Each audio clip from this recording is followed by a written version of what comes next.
Type करके उनके सामने रख दिया करते थे।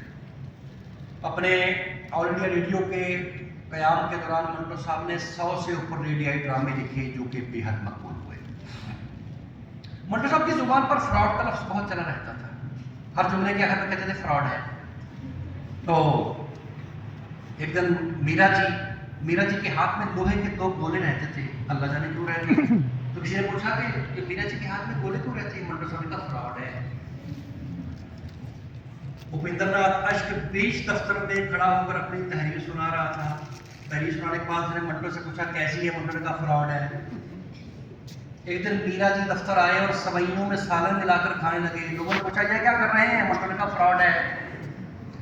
नून मीम राशिद बीच दफ्तर में अपनी नजर चुरा रहा था। तो मंटो साहब ने कहा यार राशिद, ये जो तेरी बगैर रदीफ काफी के जो आज़ाद शायरी है ना, ऐसा लगता है जैसे बगैर मडगाट के साइकिल चढ़ी जा रही है, फ्रॉड कहीं का। अच्छा, मंटो साहब की और उपेंद्र नाथ अश्क की हर वक्त बड़ी ठंडी रहती थी। मंटो साहब रोज उसके बारे में कोई नया लतीफ़ा घर कर ले आते थे। एक दिन कहने लगे तुम लोगों को पता है उपेंद्र नाथ अश्क ने अपने घर में एक बिल्ली पाल रखी है जिसे वो हर रोज अपने हमसाये के घर भेज देता है। बिल्ली वहाँ से चोरी छुपे 2-4 घूंट दूध का पी के आ जाती है। जब उपेंद्र नाथ अश्क के पास पहुँचती है तो उपेंद्र अपनी बिल्ली को दबा कर सारा दूध निकाल लेता है। उसी से इनकी चाय बनती है और वहीं से यह नाश्ता होता है।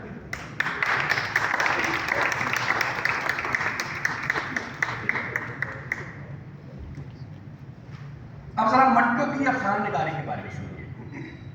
मंटो की अफसाना निगारी अव्वल दर्जे की फ्रॉड है। मंटो ये कहता है कि वो अफसाने को नहीं सोचता बल्कि अफसाना उसे सोचता है।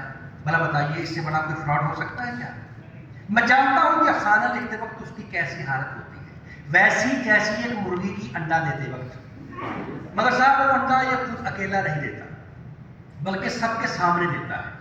दोस्त यार सोफे पर बैठे कह लगा रहे हैं, बच्चियां कमरे में शोर मचा रही हैं, बीवी रसोई में खड़ी नाला हो रही है और खुद जनाब मंटो साहब अपनी कुर्सी पर उकड़ू बैठे अंडे पे अंडे दिए जा रहे हैं जो बाद में चू चू करते हुए अफसाने बन जाते हैं। मैं अफसाने इसलिए लिखता हूं कि मुझे अफसाना लिखने की शराब की तरह लत पड़ चुकी है।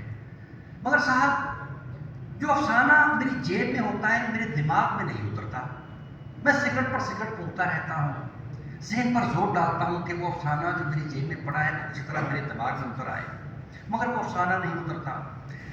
कई बार ऐसा हुआ है कि मैं थक हार कर किसी बांझ औरत की तरह अपने घर के कोने में टेक लगाकर बैठ जाता हूँ।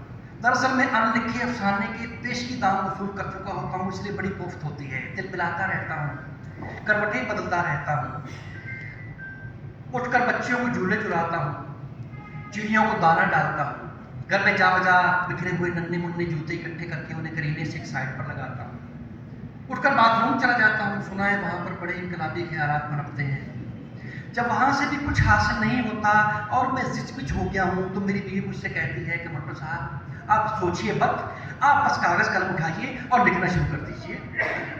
तो अपनी बीवी के कहने पर मैं कागज़ हासिल करता हूँ, कलम उठाता हूँ, कागज़ की पेशानी पर 7, 8, 6 लिखता हूँ और जो पहला जुमला मेरे दिमाग में आता है उससे मैं अपने अफसाने का आगाज़ कर देता हूँ।